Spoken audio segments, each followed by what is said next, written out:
Kung first time parents ka, syempre kailangan lang ginamon ang pagtudlo man sa amon nga mama kag papa. So especially kay sa part di partner kay ti iya ginikanan sa una is buhi pa. So nagaydan gid kami sa pag-atipan sa amon kabataan sang gamay pa. So siguro isa sila siguro nga mas hapos sa amon kay di nabuligan kami nila tungod sang pagbulig nila sa amon paagi sang kung paano namon i-care ang mga bata. So amo na siguro.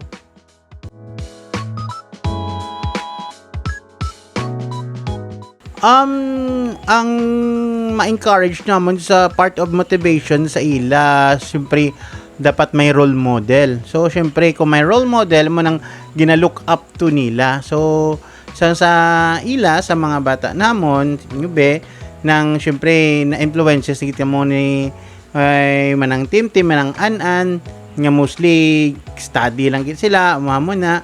So sa balay lang gid. So amo na gurong isa ka butangan na influences sa inyo kang surroundings man namon kay napadako man kami ni lulo nyo ni lula nga family oriented nga mostly responsible first sa imo nga kwarta kung makaano ka na, it's more una-una na yung responsibility sa inyo kumpara sa personal nga mga ilanlanon.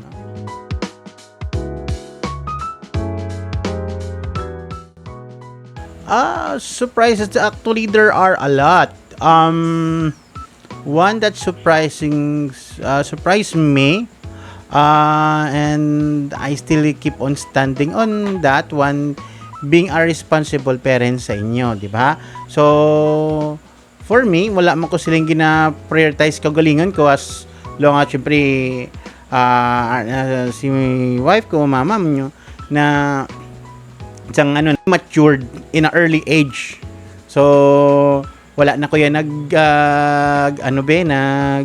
siling nagmingle pag ito sa kay tungod responsable ko na kamo ara na tanan ang oras ko since ikaw ang sa first una apo halos tanan as you all know nga pretty man ka spoiled sang una tong sang una-una ko kay syempre since na-raise ko yang hilig sa bata. So siguro similar man sa kay wife ko, sa mama nyo na hilig kami sa bata. So surprisingly nga mo na reflect man namon sa inyo nga pagkahilig namon kag surprise man kami sa anong reaction sang tao kung paano ko namon kamo na race sa kung makita nila ang lawas nyo, kita nila ang nyo. So amo man nga reflect man na sa amon nga sa good parent siguro. Surprise sa amon ang mga achievements ng mga bata namon siguro. So first, since ikaw yung ang first namon, syempre achievements mo, that is surprise me. So it's been an honor sa amon nga kung ano na reach nyo. Nga wala man kami since pressure sa inyo nga so achievement mo. So why man kami pressure kung anong gusto nyo nga direction. So ara man lang kami kung anong gusto nyo support. So amo nang ma-surprise namon sa inyo nga pili nga Loyal. nga takon nga task or takon nga career na at least na-enhance ang inyong gusto. So ara man lang kami as parents you as guidance kung so surprise ko labi na gid sa imo, labi na gid kay Yani man. So struggle man bal simpre manghod mo may amon na karandaman. So I will not I did not treat her nga may amon na siya. I treat her always as normal muna.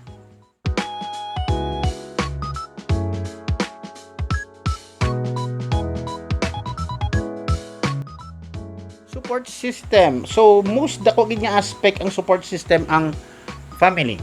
Ang grandparents nyo. Kay since nag-start kami sa wala ka syempre at the young age, it is unplanned. Yes. So galumon pa kita to. Galumon pa kami sa lula nyo, sa amo na grandparents nyo. So what surprised me also, going back to the other question, na nakapundar ko sang ara pa ko to kami ni mama mo ga lumon sa inyo sa kay lola nyo. So what surprised me it's that ano man ko nang nakapundar ko Nakasave. ang support system is while we're working sila man ga support guidance sa pagpa-obra sa balay. That is one. And then whilst kami ga work mama mo na si mama si lula nyo man gatudlo ay lula nyo how to raise a child kung magmasakit ano ang kilanan nga nga bulong, kung ano mga muslima, batian mo sa tinigulang ang mga mga superstitious belief, nga hindi mo na, kung magsido, butangan di mo na. So, even though it is, wala logic reason, pero effective man bala, amo man na sa, So, support system, ang parents guidance, and then guidance Financial. raising a child, Kag financial before and financial before kay syempre start wala Walang pag wala kami ipon, pero it because kay lula nyo kay lulo nyo na help tingod mo nakapatindog balay para at least hindi ta mabudlayan sa uli. Amo na siguro dako nga siguro ang lola kag lulo nyo tungod sa financial pag kaya wala pa kami sa una ni papa si papa yung ka-start pa lang to obra wala pa siya then ikaw so mo lang na sa ang dako ganyan is lula kag lulo ang nag-support kit.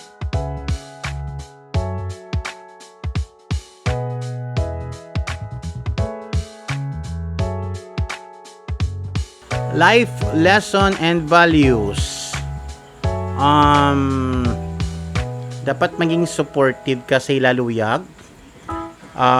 Don't insist sa imo nga luyag kay in the long run ang imo nga time kag effort kag imo nga luyag kung di man lang gusto hindi man na worth it siguro kay ma-shift gina sa luyag.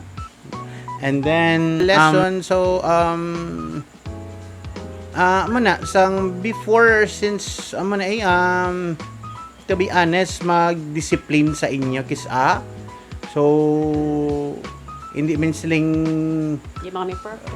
hindi man ta perfect, hindi man siling may mga struggles man kami, may argument man kami how to discipline sa inyo kay syempre kamo may mga personalities man kamo dapat namon Handle.